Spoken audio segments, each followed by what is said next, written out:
ஒரு நாள் ஒரு ஊர் முழுக்க கோபமாக இருந்தது. ஒரு மனிதனை எதிர்த்து அல்ல, ஒரு பிரச்சனையை எதிர்த்து அல்ல, ஒரு அநியாயத்தை எதிர்த்து. அந்த ஊர் மக்கள் ஒரு முடிவை எடுத்தார்கள். இனி நாங்க இத தாங்க மாட்டோம். ஆனா அவர்களுக்கு ஒரு பிரச்சனை. யாரும் அவர்களை கேட்கவில்லை. அந்த நேரத்தில் தெனாலிராமன் அந்த ஊருக்குள் வந்தார். அவர் பார்த்த காட்சி அவரை சிரிக்க வைத்ததில்லை, அவரை யோசிக்க வைத்தது. விஜயநகரத்திற்கு அருகில் ஒரு சிறிய கிராமம். அந்த கிராமம் ஒரு காலத்தில் செழிப்பாக இருந்தது. பசுமை வயல்கள், நீரால் நிரம்பிய கிணறுகள், சந்தோஷமாக இருந்த மக்கள். ஆனா இப்போது அந்த கிராமம் மாறிவிட்டது. மக்களின் முகத்தில் சிரிப்பில்லை, அவர்களின் குரலில் நம்பிக்கையில்லை. அந்த ஊருக்கு ஒரு புதிய அதிகாரி வந்திருந்தான். கடுமையானவன், கருணை இல்லாதவன், அதிகாரத்தை தவறாக பயன்படுத்தும் மனிதன். அவன் ஒரு விதி போட்டான். இந்த ஊரில் உள்ள தண்ணீர் எல்லாம் அரசுக்குத்தான். மக்கள் அதிர்ச்சி அடைந்தார்கள்.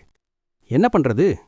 அவன் சொன்னான், நீங்க தண்ணீர் வாங்கணும், பணம் கொடுத்து. மக்கள் தண்ணீர் இல்லாமல் தவித்தார்கள்.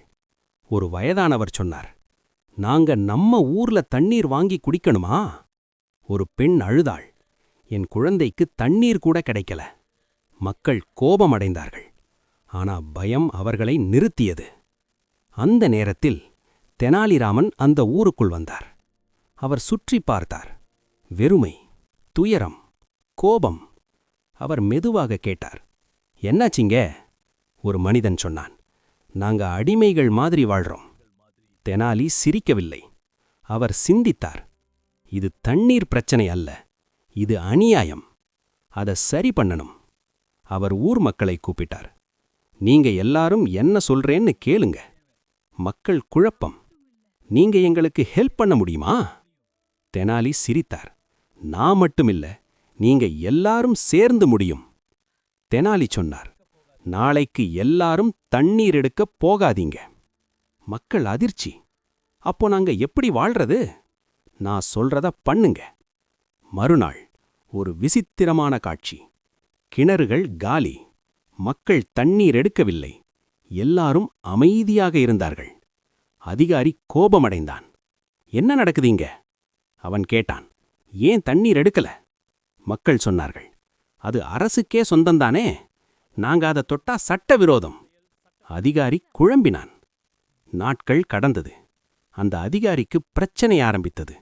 வரி வரவில்லை, மக்கள் வேலை செய்யவில்லை, ஊர் நின்றது. அவன் பயந்தான். இந்த செய்தி அரசருக்குச் சென்றது. அரசர் வந்தார். இங்க என்ன நடக்குது? மக்கள் உண்மையைச் சொன்னார்கள். அதிகாரி தலை குனிந்தான். அரசர் கோபமடைந்தார். நீ மக்கள் தண்ணீரை விற்கிறியா? அரசர் தெனாலியை பார்த்தார். இது உன் வேலைதானே?